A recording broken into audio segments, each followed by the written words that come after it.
अभी मैं एक पीवाईक्यू लेकर बैठा था बीपीएससी का।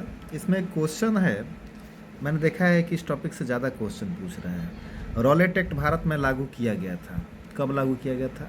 तो ये 1919 में लागू किया गया था। हालांकि ऑप्शन है आपका 1909, 1919, 1930 और 1942।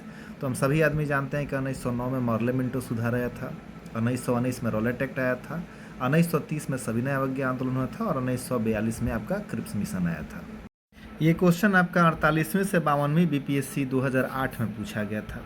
जस्ट इसके बाद एक और क्वेश्चन मैं आपसे चर्चा करूंगा, 48वीं से 52वीं बीपीएससी में ही पूछा गया था 2008 में ही। और ये क्वेश्चन था कि जालियांवाला बाग में प्रदर्शन के लिए लोग क्यों जमा हुए थे। और आपका ऑप्शन था गांधी जी और लाजपत राय की गिरफ्तारी के प्रति विरोध प्रदर्शन करने के लिए, किचलू तथा सत्यपाल के बंदी बनाने के विरोध प्रदर्शन में, वैसाखी की प्रार्थना के लिए, पंजाब सरकार के अमानवीय कार्यकलापों के प्रति विरोध प्रकट करने के लिए। तो हम सभी आदमी जानते हैं कि 1919 में जो रॉलेट एक्ट आया था, गांधी जी ने उसका विरोध किया था और 6 अप्रैल 1919 को रॉलेट सत्याग्रह शुरू किया था। अब गांधी जी का तो प्रवेश वहाँ पे बंद कर दिया गया था पंजाब में, और ठीक उसी समय क्या हुआ कि डॉक्टर सत्यपाल और सैफुद्दीन किचलू को अंग्रेज गिरफ्तार कर लेते हैं। तो उनके गिरफ्तारी के विरोध में ही वहाँ पर ये सभा आयोजित की गई थी। हाँ, उस दिन बैसाखी का पर्व था, लेकिन अगर इसमें सबसे उपयुक्त उत्तर देखा जाए तो यही होगा कि किचलू तथा सत्यपाल को बंदी बनाने के विरोध में प्रदर्शन करने के लिए। 65वीं बीपीएससी में भी एक क्वेश्चन पूछता है कि रविंद्रनाथ टैगोर ने अपने नाइटहुड की उपाधि किस कारण त्याग दी। तो इसका भी उत्तर होगा जालियांवाला बाग हत्याकांड के विरोध में। और टैगोर ने क्या सुंदर बात कहा था, उसको भी जरा सुनिएगा। उन्होंने कहा था कि समय आ गया है जब सम्मान के तमगे अपमान के बेतुके संदर्भ में हमारे कलंक को सुस्पष्ट कर देते हैं। जहाँ तक मेरा प्रश्न है, मैं सभी विशेष उपाधियों से रहित होकर अपने देशवासियों के साथ खड़ा होना चाहता हूँ। तो ये उनके देशभक्ति की एक मिसाल है। 2016 के प्री में एक क्वेश्चन आया था कि लंदन में 13 मार्च 1940 को सर माइकल ओ डायर को गोली से मारा गया, किसके द्वारा? तो सभी आदमी जानते हैं कि 1919 में जालियांवाला बाग हत्याकांड हुआ था। उसके 21 साल बाद जाकर उधम सिंह 21 साल बाद जाकर लंदन में और जनरल ओ डायर को गोली मारकर जालियांवाला बाग हत्याकांड का बदला लेते हैं। तो इसका उत्तर हो जाएगा उधम सिंह। 38वीं बीपीएससी में क्वेश्चन आया था कि वर्ष 1919 भारतीय इतिहास में संबंधित है। अब आपके ऑप्शंस है कलकत्ता से दिल्ली में राजधानी के बदले जाने से, ये नहीं होगा क्योंकि ये 1911 में हुआ था। जालियांवाला बाग त्रासदी ये 1919 में हुआ था, यही ऑप्शन होगा। बंगाल विभाजन 1905 में हुआ था। खिलाफत आंदोलन 1920 में हुआ था। तो यहाँ पे 1919 हमारा जो समय है उसमें जालियांवाला बाग हत्याकांड हुआ था, तो हमारा ऑप्शन जालियांवाला बाग हत्याकांड होगा। एक और क्वेश्चन है कि अमृतसर के जालियांवाला बाग में भीड़ का दमन किस तारीख को हुआ? तो 13 अप्रैल 1919 को। ये प्रश्न आपका आया है और 46वें बीपीएससी के 2003-04 के प्री में आया है।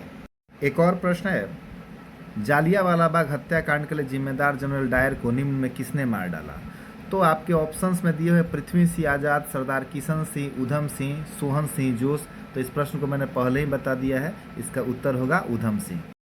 एक प्रश्न है 40वीं बीपीएससी में पूछा गया है कि किसने खिलाफत आंदोलन को हिंदू और मुसलमानों की एकता के एक ऐसे अवसर के रूप में देखा जो 100 वर्षों में भी पुनः प्रस्तुत नहीं होगा? आपके ऑप्शन थे अली बंधु, अबुल कलाम आज़ाद, महात्मा गांधी, खान अब्दुल गफ्फार खान। तो इसका उत्तर होगा महात्मा गांधी। एक प्रश्न है जो आपको 39वीं बीपीएससी में पूछा था कि 1920 की खिलाफत कमेटी की सभा जिसने गांधी को असहयोग आंदोलन के नेतृत्व को संभालने का अनुरोध किया था, वह किस शहर में हुआ था? तो आपका ऑप्शन है लखनऊ, लाहौर, इलाहाबाद और कराची। तो इसका उत्तर हो जाएगा इलाहाबाद। हाँ, इसमें एक विशेष बात एक और जोड़ लेंगे कि 1920 में ही कांग्रेस का एक विशेष अधिवेशन होता है लाला लाजपत राय की अध्यक्षता में, और उसमें इस आंदोलन को शुरू करने का प्रस्ताव पारित होता है। 64वीं बीपीएससी में एक प्रश्न आया था गांधी जी के असहयोग आंदोलन में लोगों को शराब से परहेज करने का आग्रह किया गया, फलस्वरूप सरकार के राजस्व में भारी कमी आई। एक प्रदेश की सरकार ने लोगों को फिर से शराब पीने को प्रेरित किया और प्रमुख व्यक्तियों की सूची प्रसारित की जो लोग शराब पीते थे। उस प्रदेश का क्या नाम था? आपका ऑप्शन है आंध्र प्रदेश, बिहार, बॉम्बे और गुजरात। इसका आंसर बिहार होगा। हालांकि अभी बिहार में शराबबंदी है, लेकिन उस समय इसको प्रचारित किया गया। और कौन कौन से महान लोग शराब पीते हैं उसमें सिकंदर का नाम, जूलियस सीजर का नाम और नेपोलियन का नाम उस सूची में प्रसारित किया गया था। 48वीं से 52वीं में एक प्रश्न आया था कि महात्मा गांधी ने खिलाफत आंदोलन का समर्थन क्यों किया। तो ये मैंने थोड़ा पहले ही इसको बताया है, क्योंकि वो चाहते थे कि हिंदू और मुस्लिम के बीच में एकता हो जाए। तो हिंदू मुस्लिम एकता के लिए गांधी जी ने खिलाफत आंदोलन को अपना समर्थन दिया था। प्रश्न है 53वीं से 55वीं का डीपीएससी में। भारतीय राष्ट्रीय कांग्रेस ने असहयोग आंदोलन किस वर्ष प्रारंभ किया। तो असहयोग आंदोलन 1920 ईस्वी में प्रारंभ किया गया था। कलकत्ता में विशेष अधिवेशन होता है लाला लाजपत राय की अध्यक्षता में, और उसके बाद से असहयोग आंदोलन शुरू किया जाता। और यह प्रश्न रिपीटेड क्वेश्चन था, क्योंकि ये 48वीं से 52वीं में भी पूछा गया था। अब एक प्रश्न है जो आपको 56वीं से 59वीं में पूछा था कि किस क्षेत्र में राहुल सांकृत्यायन 1920 के असहयोग आंदोलन में सक्रिय थे। तो इसका उत्तर हो जाएगा छपरा। और ये भ्रमण करते समय हमारे अमलोरी गांव से भी गुजरे थे। हालांकि उस समय इनसे काफ़ी लोगों की हाथापाई भी हुई थी और इन्हें मारा भी गया था, लेकिन वो असहयोग आंदोलन के लिए यहाँ पर छपरा से भ्रमण करते हुए हमारे अमलोरी गांव से भी निकले थे। एक प्रश्न है कि किस घटना के बाद महात्मा गांधी ने असहयोग आंदोलन को अपनी हिमालय जैसी भूल बताई थी। तो जब गांधी जी ने असहयोग आंदोलन शुरू किया था तो उसके बाद से उसमें ये था कि अहिंसा के साथ हम लोग विरोध करेंगे। लेकिन 4 फरवरी 1922 को ऐसा होता है कि चौरी चौरा में एक पुलिस चौकी को आग लगा दिया जाता है, जिसमें 22 पुलिस जो हैं वो जल जाते हैं, जलकर मर जाते हैं। इसके बाद गांधी जी ने इस आंदोलन को स्थगित कर दिया था और इसे अपने हिमालय जैसी भूल कही थी। और ये रिपीटेड क्वेश्चन था, क्योंकि ये क्वेश्चन आपको 46वीं बीपीएससी में भी पूछ चुका था।